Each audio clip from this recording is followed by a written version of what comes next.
welcome to our Food by Design first webinar for the year for this new edition, 5th edition.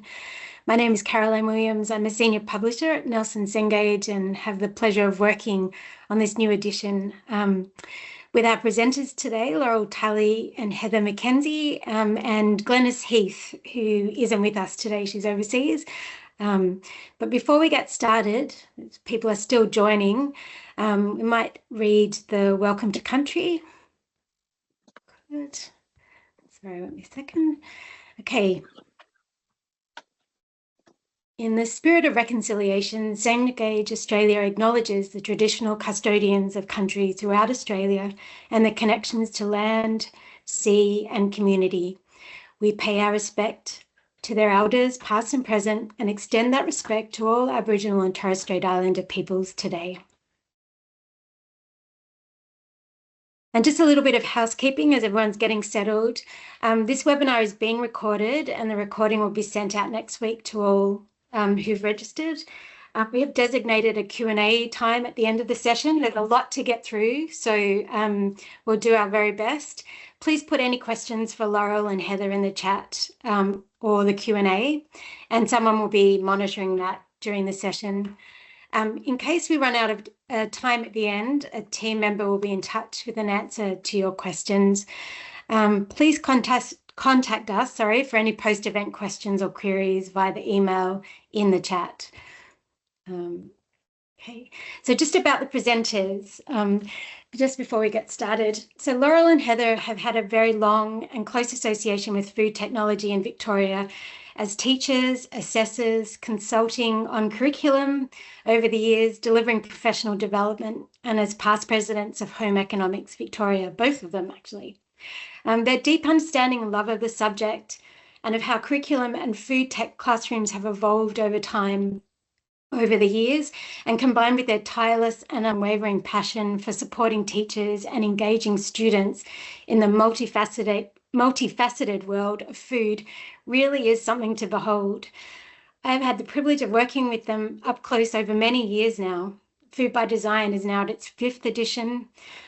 And I think many of us would forgive them for thinking that when the 5th edition came up and I started speaking to them about it, that they might say, let's just go for a light update.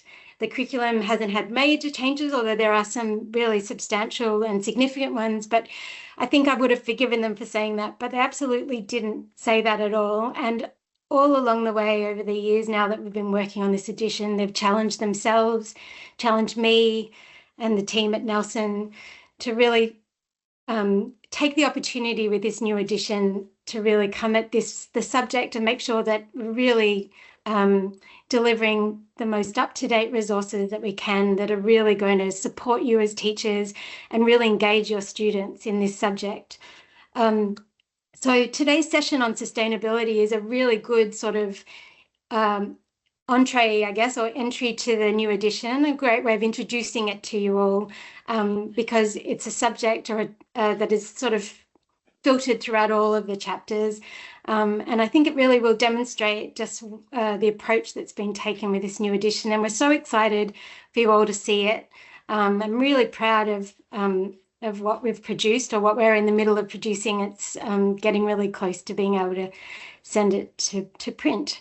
So enough of me rambling. I'm really pleased to introduce Laurel and Heather, and I'll leave it to you guys. Thanks very much. Hello, everybody. The teachers in Victoria and interstate. We're excited to be here today and to talk to you about our new edition of Food by Design. But for today's session, we're going to focus on the chapter on sustainability. So when we set about undertaking the revision of this, we listened very carefully to what the feedback was from teachers, and our goal was to ensure that we address Victorian Curriculum V2, and we also provided content and learning activities that would underpin entering into VCE food studies. So thinking about the technology context in the work that we do in our classrooms, we have food specialisations and food and fibre. We've incorporated the capabilities and cross-curriculum priorities across the text as well.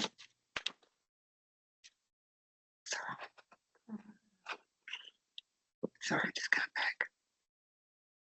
Oops. Sorry, everyone. We're just practicing using a different mouse. Right. Okay, right. Next one. Sorry. Okay. Sorry. So where we are. So with our critical and creative thinking, we looked into the strands of those, and we wanted to make sure there was work for students to be able to improve their skills in all of the areas. So for example, in questions and possibilities, where the students are required to develop success criteria in the design process, they are experiencing and improving their skills. With reasoning, being able to undertake practical activities, students are reasoning and making decisions throughout many aspects of each activity. And I think it's important for us as teachers to point this out to students that prac is just not an entertaining activity, there's a purpose to it. Metacognition, the design briefs throughout the text enable students to use metacognition or a range of thinking skills to complete the design activities. And we've included several new briefs throughout the text. In each chapter, we've deliberately set about ensuring that there are learning opportunities. So we've got activities, practical activities, testing knowledge, case studies, critical and creative thinking activities, design activities, recipes, and evaluations. They're laid out in the textbook in different colours so students can navigate it helps students navigate where they're supposed to be. We've also incorporated the 3 cross-curriculum priorities into the text. Thanks, Heather. As Carol has said, we've really focused a lot of the new information on sustainability and ethical issues in this new edition of Food by Design. And sorry, I've just skipped a bit too many slides, so just forgive me. And this was actually following feedback that we had from teachers at various conferences and information that you've given to your sales rep, that you wanted to have some more information on sustainability and ethical issues. And so we've taken that on board. You will see when you're looking at the new text that we have one chapter, chapter 6, which is on sustainable food systems, and then we've incorporated a range of information on sustainable food systems and ethical food production in a range of other chapters. So in chapter 9, as well as 10 and 11, and then in those other 3 chapters as well.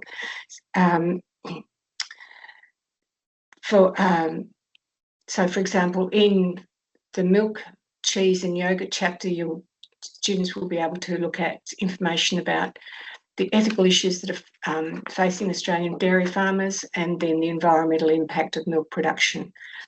So there's a range of opportunities across the text for students to engage in looking at sustainable and ethical food production. In planning chapter 6, we've really studied the Victorian Curriculum V2 in great depth and endeavoured to make the information on sustainability and food systems relevant to our student cohort and to give them an insight into where and how their food is produced.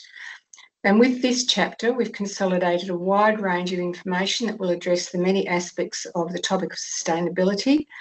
We've designed it to be taught across the 4 years, so from year 7 to 10, and content from this chapter can be built into your teaching program to complement the topics or themes that you might be teaching in one of those 4-year levels.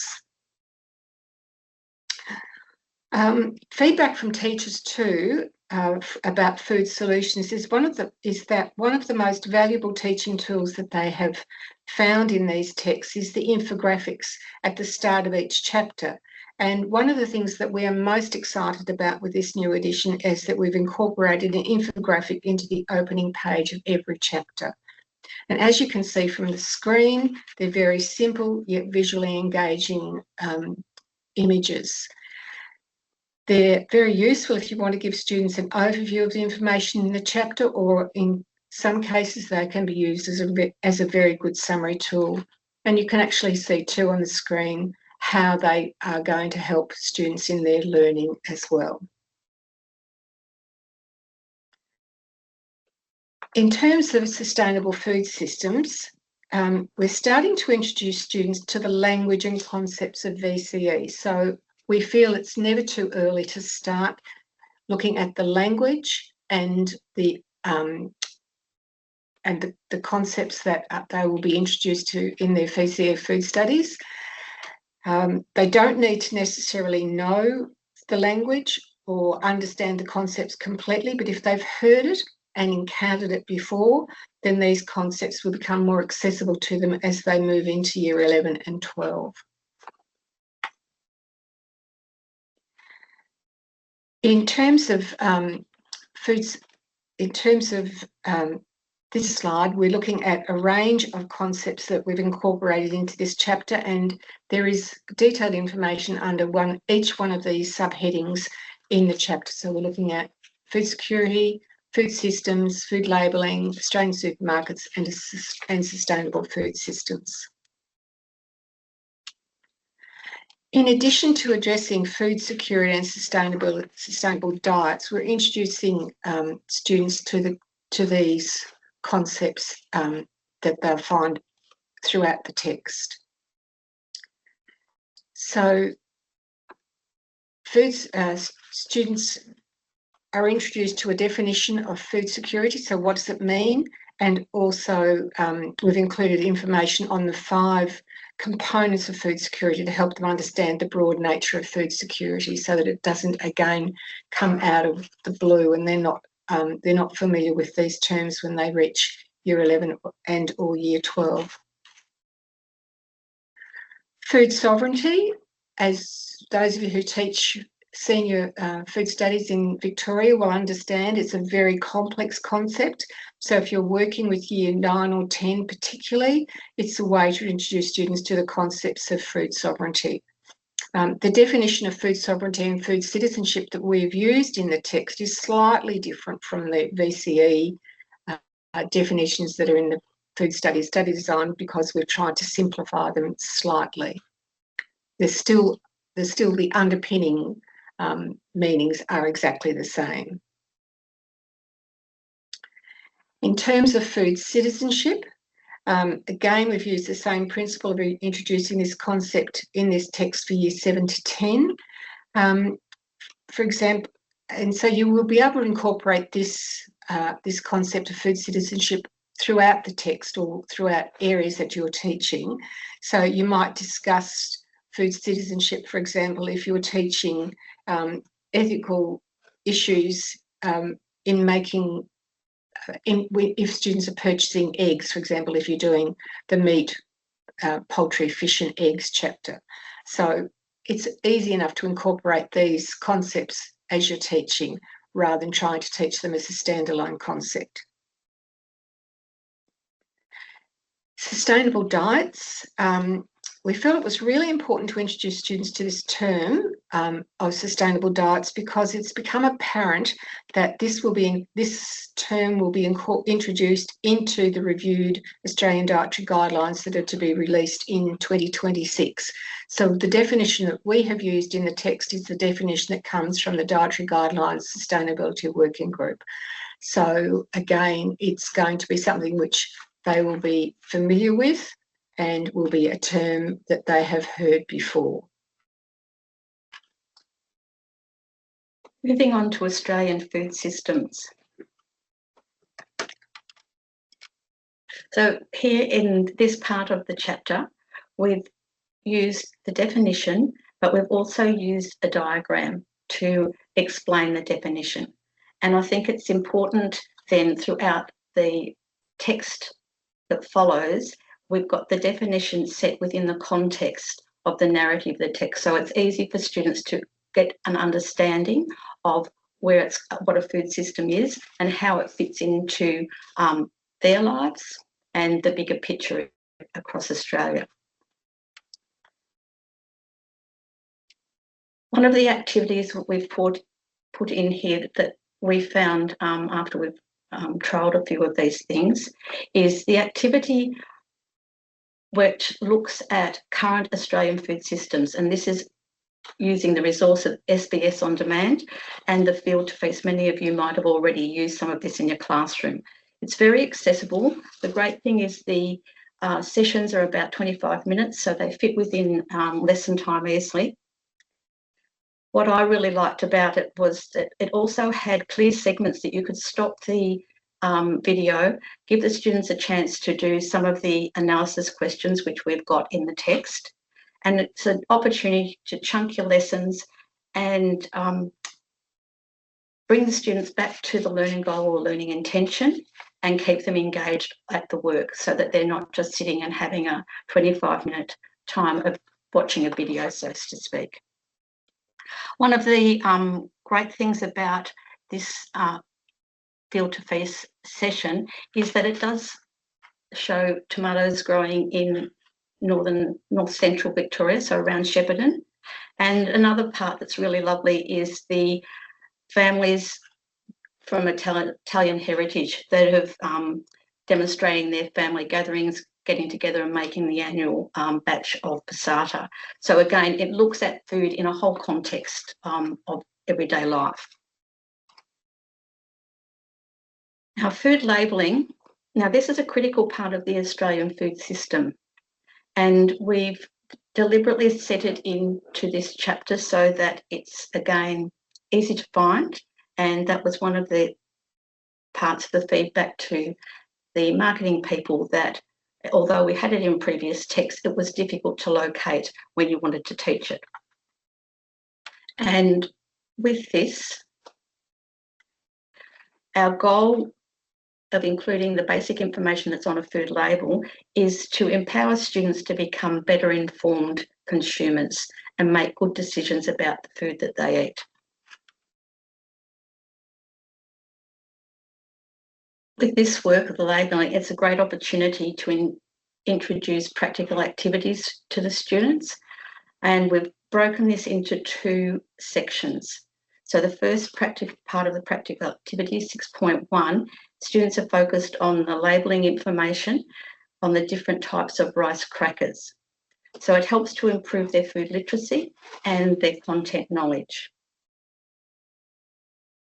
The other part of this, or the next activity that follows on, is the 6.2, and that's where the students are involved in a sensory taste test. And so they get an opportunity to eat something in class. And it's good because you can also do this activity if you're not in a kitchen environment. You can easily move it into a classroom to run the activity. Australian supermarkets. Now, we've felt it was very important to include information about Australian supermarkets because within the food system, or within Australia's food system, this is where most Australians source their food. So this is the reason that we've included quite a bit of information about our Australian supermarket sector.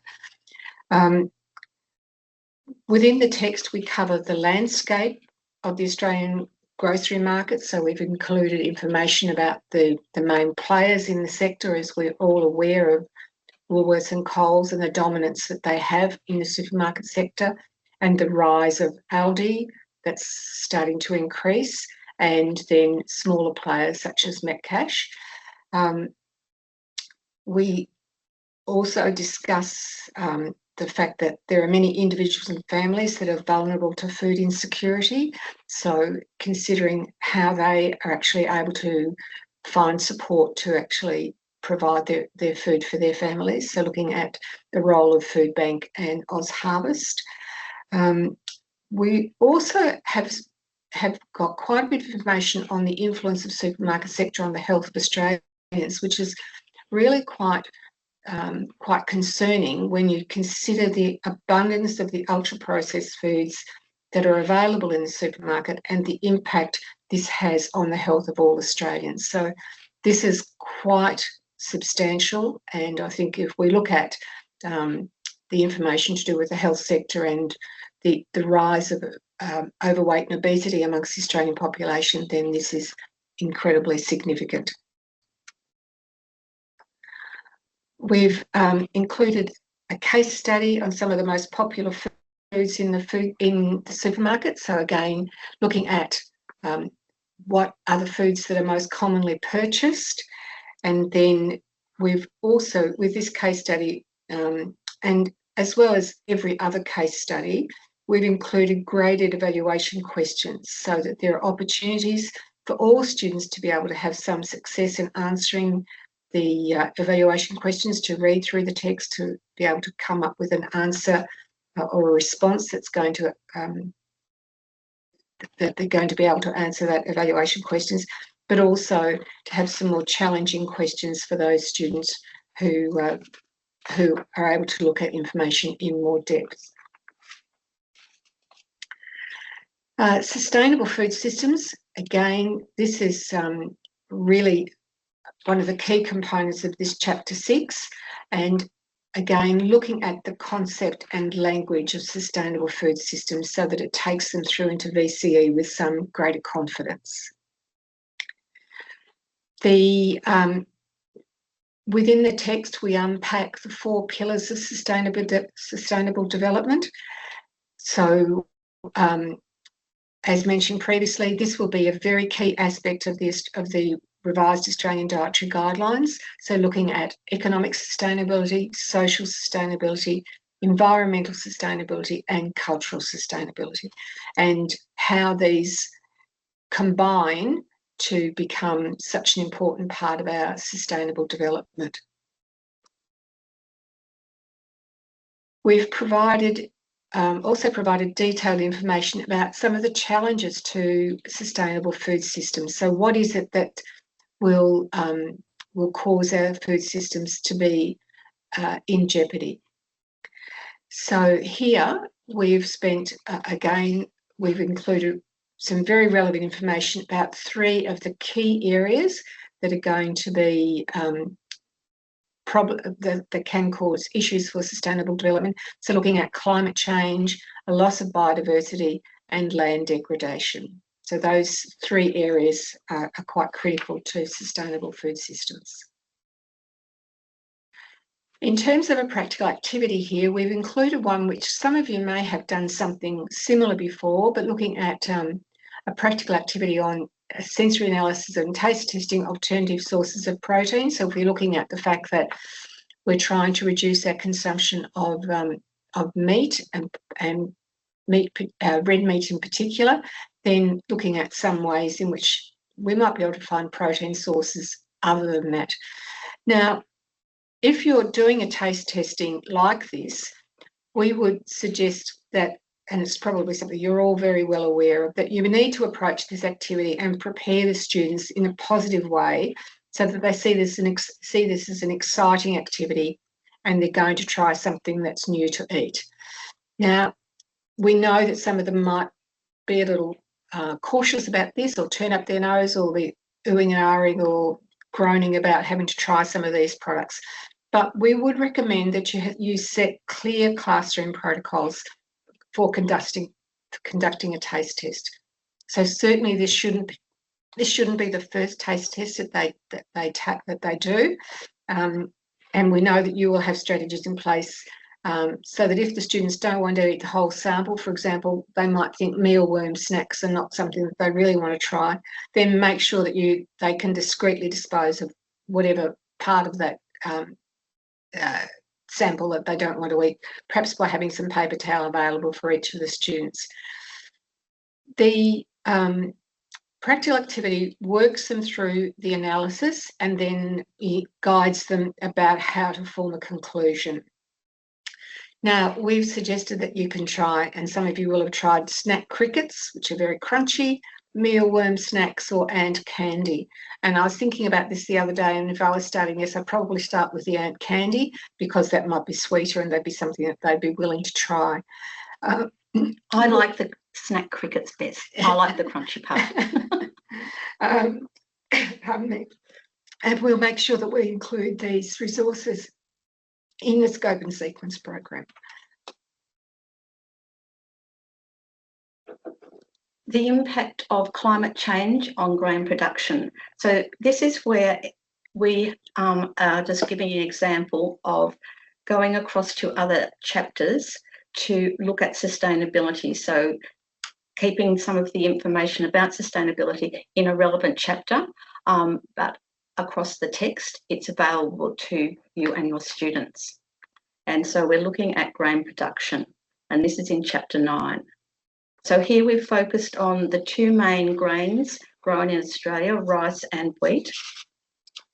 And we felt this was important that we focus on, particularly our country students will be familiar with these crops and they're growing in their areas. And we also wanted to make sure that the students had a good background of heading into year 11 and 12. We thought that perhaps too, with this this type of work, it's an opportunity to talk with geography teachers or social science or whatever the title of that group of people is in your school these days, and just see where the crossovers are. And sometimes I've found there's an opportunity to collaborate with them if you both have the same group at one time and teaching the same thing.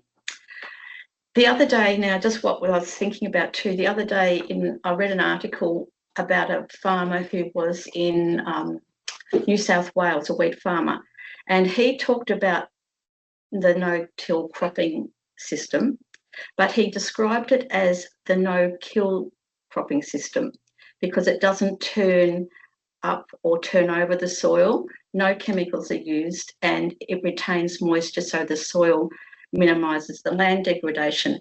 And I just thought sometimes when you're talking to students that are not familiar about farming, that just having a bit of a story with it sometimes helps to engage them and help them remember some of the concepts. Land degradation. So with this part of the chapter, we've looked at the causes. So the main ones, climate change, deforestation, overcultivation of crops, overgrazing, and poor use of irrigation systems. So within the text, we've fleshed out some content under these subheadings. And then with biodiversity, we've also looked at this, and this is our third area, sustainability, we've covered in the Year 7 to 10 book. So again, we're mindful of not introducing too much of what you'll see again in Year 11 and 12, but helping the kids get some background and being comfortable with terminology. So with biodiversity, we've got a clear definition and some diagrams to help make it easy what happens in the scheme of a biodiverse farmland. So one of the examples we have included, we're thinking about, so if you think about birds, they act as pollinators, but then they also feed on the insects that destroy the crops. So having those conversations along the way, perhaps having some pictures and things, illustrations of the different pests and the birds eating them is a good way to help introduce this work. Making our food system sustainable, again, is another key aspect of this chapter too. So it's very important to understand how we can, as individuals and as a community, make our food system sustainable. So sustainable farming practices, we've identified a range of sustainable farming practices, some of which will be familiar to students, so they will already understand about organic farming. They might have looked at no-till or minimum tillage farming in the cereal chapter, but then we've gone on to include some new terms, so looking at vertical farming and protected cropping, both of which might be new areas to them. And this topic will provide students with an opportunity to actually look at some of the visuals as well. Sustainable and ethical food choices. Here we think it would be very easy for you to actually bring this back to your local area. So looking at buying food in season, what is it that's available locally, and how can they, by purchasing food that's in season, bring it back to what's available. So whether they might be looking at what's available in their local, if there's a local farmers market that you could go to, and what are the advantages for buying food in season. So some of those key features and how it does make our food system more sustainable if we're able to reduce the cost of transport and that the impact that has on minimising greenhouse gas emissions. In terms of ethical food choices, then this area can link across many of the other chapters. So you might, when you're teaching one of the other chapters that's linked to the Australian Guide to Healthy Eating, you might be looking at, for example, you might be looking at the meat chapter, where you could perhaps look at some of the issues to do with poultry production or sustainable fishing. Then those would be things that you could link across there about making ethical food choices and the impact that this will have on sustainability. You could also look at the Only Sometimes chapter, where we've got information on the use of palm oil and the impact that that has on sustainability. In terms of minimising food waste, we've looked at the 3 key areas. So food waste is really a crucial part of the information, and that's important for the future of our food system. We have included information on innovations in food production, because this is now another key aspect of the new Victorian B2 curriculum, but also part of the Australian curriculum for those who are involved with the Australian curriculum. So we've provided information on these 3 key areas. So looking at artificial intelligence in grain storage facilities, the wonderful Internet of Things, and the up-and-coming 3D printing of food. Now, in artificial intelligence in grain storage facilities, it's becoming now quite well recognised within the grain industry that AI in grain storage is becoming really a critical issue. So this, through using AI in grain storage, farmers are able to, or grain transporters are able to measure the temperature, the moisture level, and the air quality within the silos, and this helps prevent any grain loss due to any mould, bacteria, or insect infestation. So there is detailed information on each of these 3 areas in the text. So hopefully the students will find that aspect quite interesting as well. Right, creating design solutions. So this is a key strand in the design and technology curriculum. At the end of each chapter, or at the end of the content section in each chapter, we have a design brief that guides students in the creation of design solutions. And with this,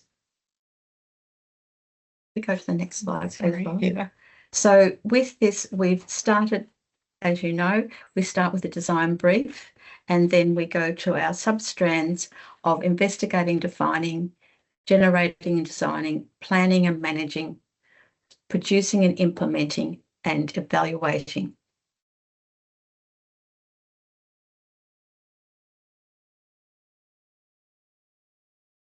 With each chapter, we have the design activity, and I think just one thing I remember at the last conference was our leader, the VCA leader, was talking about that students don't have to do the whole process of working through all the 5 substrands for every design brief you do. So I think now the more and more time pressure, more time poor you are in your class, it's worth working out across years 7 to 10, which parts of the design process might you do with different year levels, will you do, and when will you build up to do the whole process? So we have a new design activity for Chapter 6, and we first off started with some background information. And this is about with the summer night market at Queen Victoria Market. Now, it might be that with rural kids, they haven't experienced this, but you can also adapt the background information to your local area, because there's so many different food celebrations around our state, which people will know about. So we think it's really important to give a bit of background to start with. So we have a design brief, and this contains the specifications, and it's an opportunity it's broad enough for opportunity for students to be creative. And again, there's entry levels for all your different students across your class.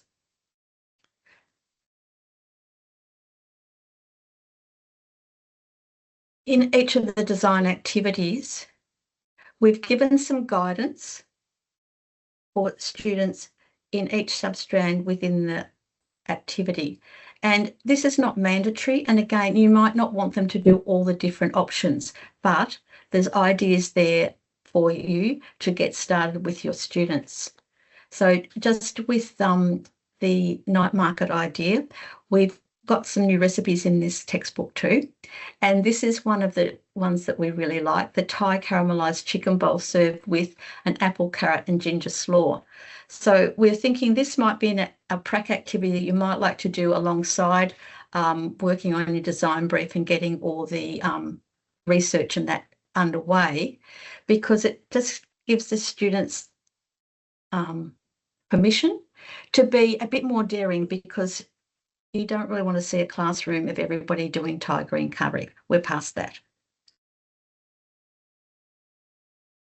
All right, so over to Laurel. Oh, well, we seem to have raced through that very quickly, but hopefully you'll get a bit more of a picture of exactly how we've addressed sustainability across the entire text.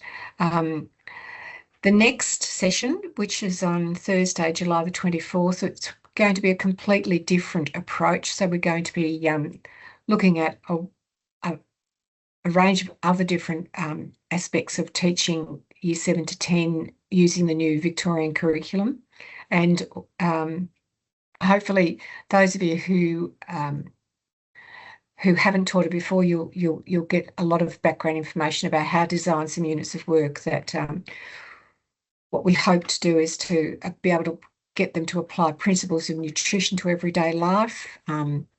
We've got a dedicated chapter on characteristics and properties of food in this edition, so that will be something that's exciting and new for you and for students to actually build their food skills to produce food safely.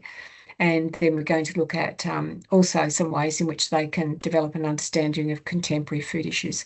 So we do thank you all for joining us today, and I will hand over to Anne-Marie. Oh, good afternoon. Thank you so much, Heather and Laurel. That was so engaging and informative. And I know it's getting late for everyone, and there may be some pressing questions that people want to get to. So I'll be just really short, just to outline the pricing options available for adopting schools. So print plus digital, $74.95, digital only, $49.95, and availability is superb thanks to the hard work of the author team and the publishing team. Everything will be available early, 10th of November, everything you need for planning. Sample pages are available, so feel free to request in the chat, and we will get the print sample pages to you. Lastly, I guess I'd like to say our friendly LCs are here to support you with any queries you may have. We are delighted to meet with you in person or virtually. There's myself and Gillian Lim and Jude Foster. So thank you so much for your time.